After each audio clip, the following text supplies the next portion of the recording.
WWE Battleground, which I guess is the first pay-per-view of the new era of the brand split. And I'll be honest, they did a really good job with this one. Since past WrestleMania, I used to start watching the pay-per-views like an hour into them because there was so much randomness I just didn't really care for. So many recaps, so many intros, so many matches that were just kind of, whatever. Started watching this at like 7:30. And I pretty much caught up to live at the main event. Good, and there's very little stuff that I really just don't find myself caring for. So, good job.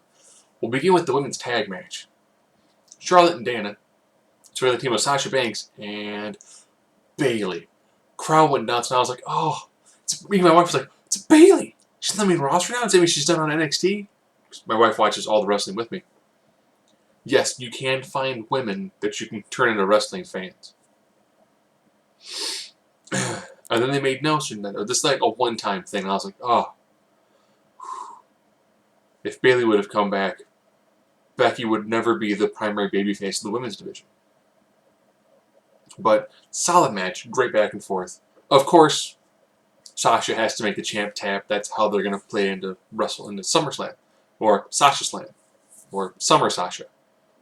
Probably not Summer Sasha. But good match, nice opener, got the crowd popped. Good job. Zack Ryder Rusev. Again, really good match. I like how Rusev now has like the two different accolades. He's got the, I'm going to beat you. Tap the Rusev. What do you find out of it? I'm just going to break you in half with the super accolade.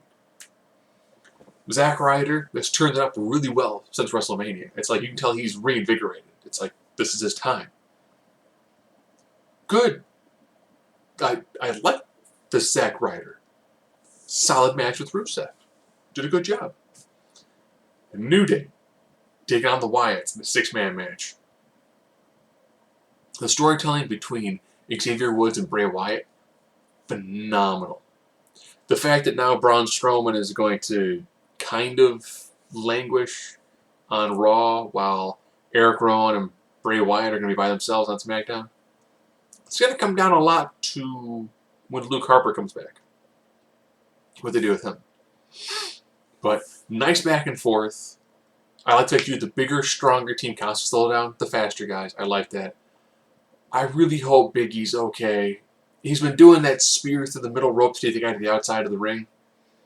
And I've been watching it go, he's going to hurt himself. He's too big of a man to take that bump, and it takes a lot of coordination between himself and the person taking it.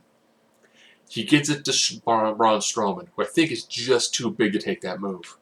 And still too tentative to take that full flat back off of the apron. And you can tell it's like he hits, and there's like hesitation, and Big E kind of lands really awkward. I hope he's fine. I hope Big E is fine. But Wyatts are victorious, riding off into the sunset. I feel bad for the Wyatt family. It always got really hot, and then either someone got injured or they just cooled down. Or Bray got hurt, or Bray pissed off someone in the back and they pushed him. There's a lot of great stuff there. I'm looking forward to him having a really good future on SmackDown. Miz and Darren Young. I think Miz is a great heel. I think Darren Young needed a little bit more before he's challenging for a title. And after, of course, Rusev won, you kind of knew Miz wasn't losing the title. Miz did a good job. New Darren Young is solid. But I don't find myself caring as much for Darren Young as I do Bob Backlund on the outside. The ending was that bizarre anticlimactic. At least at the end of the Rusev match, Rusev is still pounding on Zack Ryder. Mojo Rawley comes down and gets in Rusev's face. And I was like, you know what? Mojo, Zack Ryder, yeah, they're a good tag team. I think he came down and he's like, no, I'm helping my buddy out. You're not hurting him anymore. Good. It's good storytelling. Makes sense. It's consistent. I like that. Becky, Natalya. This match had the unenviable spot of following Zane Owens, which I'll talk about next. Becky Lynch and Natalya did a really solid technical job, but they had to go after pretty much a match of the year candidate. Sorry. Nice technical back and forth. I do enjoy seeing nice, solid chain wrestling. Good psychology. Heel Natalya is a lot better because she can work a slower, methodical match and she can talk trash. The fact she yelled at Becky, "My cat is better than you." Great, and plus she's yelling at the announcers. I think every person who wants to be an effective heel needs to watch Kevin Owens matches. Kevin Owens, I want to trash talk you in the ring. Hey Cole, I want you to watch this. Pick on Cole, pick on Byron, pick on JBL, pick on Corey Graves. Pick the announcer you want to call out, call that announcer every time you can. At least once a match, call that announcer. Do that. Be as despicable and as hated as you possibly can. Of course, Natalya gets a second sharpshooter in, makes Becky tap. Good match, solid match. It just got in a rough spot in the card. Owens, Zayn. You've seen these guys fight before. They are phenomenal. It is hand and glove. You don't get any tighter. You don't get any crisper. It doesn't make any more sense than watching these two guys fight. They could probably fight almost every single night. Either in tag matches, six-man matches, battle royals, Royal Rumbles, gauntlet matches, beat the clock challenges, title matches, ladder matches, Money in the Bank matches, Hell in a Cell. I mean, those two guys you can see fight probably every night on a show, and it's going to be good. Double haluva kick. 1, 2, 3. Both guys went in, hit all of their moves, looked great. Two guys put in $1 million performance. You can tell why the E signed them. They are the ultimate duo.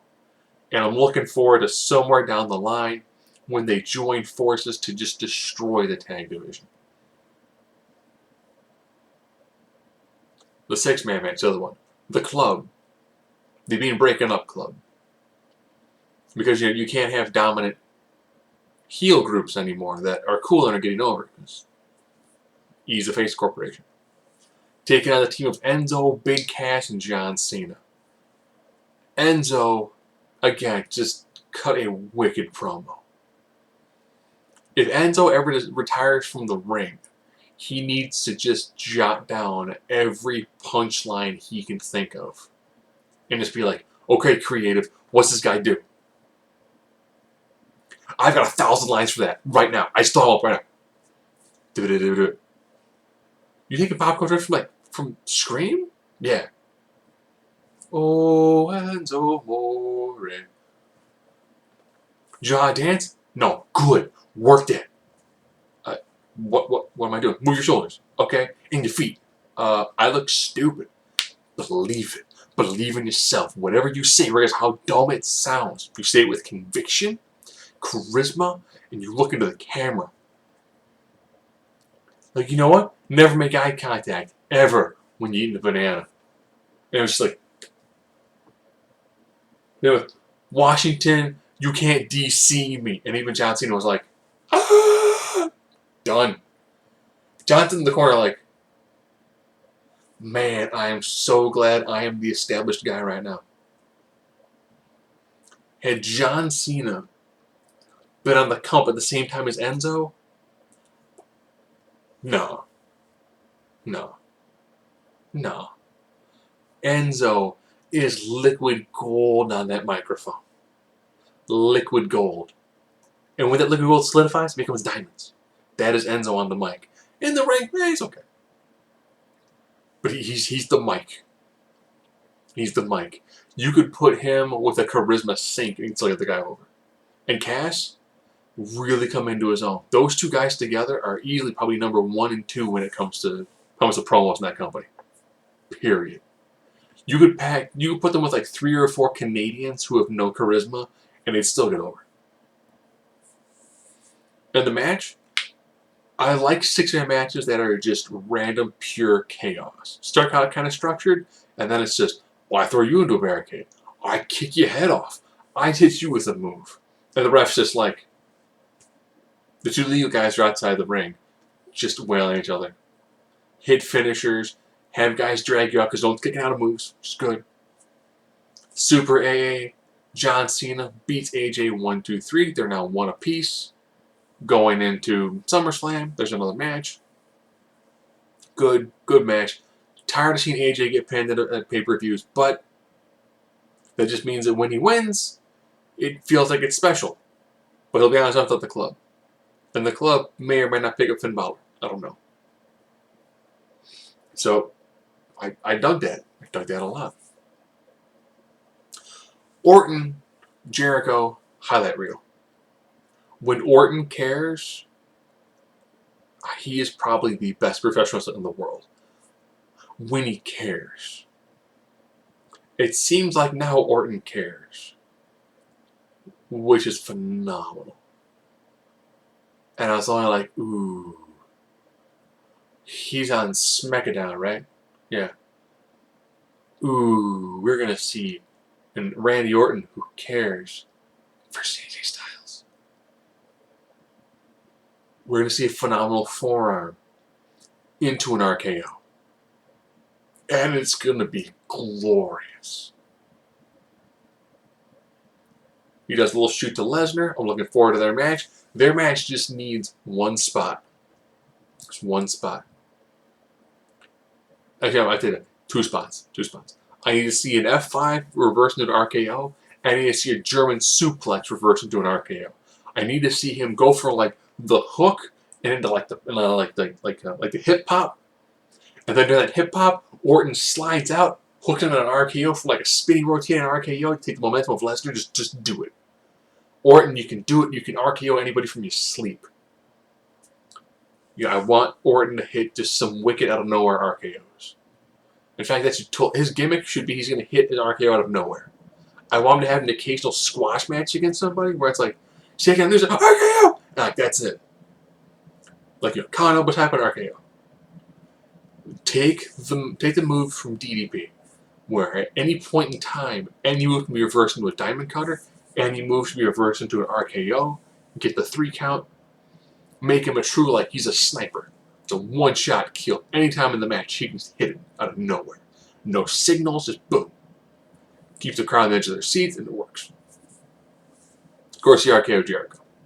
Now we're on to the main event. Triple threat match. 2 years in the making. This is very reminiscent of the John Cena, Seth Rollins, Brock Lesnar triple threat match. And then you have the bigger, stronger guy. You've got Seth Rollins. And you've got a guy who's just the all-heart. Crowd wickedly boos every single thing Roman Reigns does. Who's added some more powerbomb. Good. If you're the big powerhouse, you need powerhouse moves. Rollins and Ambrose team up, put him through a table. Good. Be like, you know what? It's me and you, we take him out first. Lots of them are reversed into other people's moves, which I like. I like seeing, like, I drew a big punch. You do your stupid clothesline bit. I'll Superman punch you. You fall out of the ring. I'm going for this. I reverse into this. I reverse into this. I reverse into this. With the finisher, of course, being big spear. Seth Rollins down in the crowd. Boo! Ambrose snatches Reigns. Boom. 1, 2, 3. On the outside of the ring, you had both GMs and both commissioners. Earlier in that night, Rollins talking with Stephanie and Foley. Decent bit. Shane and Daniel Bryan had a promo with Dean Ambrose, and they're like, because you have this. They're like, what? My jacket? No, the tank top? Like, you've got the heart of a champion. And you took 2 guys who are born underdogs And they put that underdog, never say die, face, soul, and spirit of 3 people into Dean Ambrose. To the point that I was like, man, he is truly the face of the company. And when he won, and John Cena comes down, congratulates him, and the whole locker room comes down because they were like, the one title is on SmackDown. They've done it before, to make SmackDown more popular, but the fact that everyone came down and it really felt like, here are your battle lines. And the good guys won. Solid pay-per-view. I'm looking forward to essentially this week's 3 hours of Raw, 2 hours of SmackDown, NXT, and Cruiserweight Classic. We got 7 hours of wrestling, I'll be honest. NXT, always pretty good. Cruiserweight Classic, amazing. I'm explaining to my wife, she goes, I don't know what that is. I'm like, I'll watch this episode again. I'll totally watch it again. She's like, you don't watch? I'm like, no. It's good. It's really good. I'm looking forward to Raw or SmackDown. They've done it. They've done it. Now, if you're in Chicago, Wizard World, which of course is the weekend of SummerSlam. If you're in Boston for SummerSlam, it's fine. And your options of people you can meet.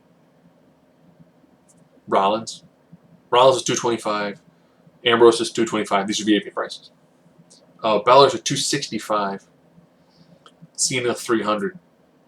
Becky $200. Sasha Banks $200.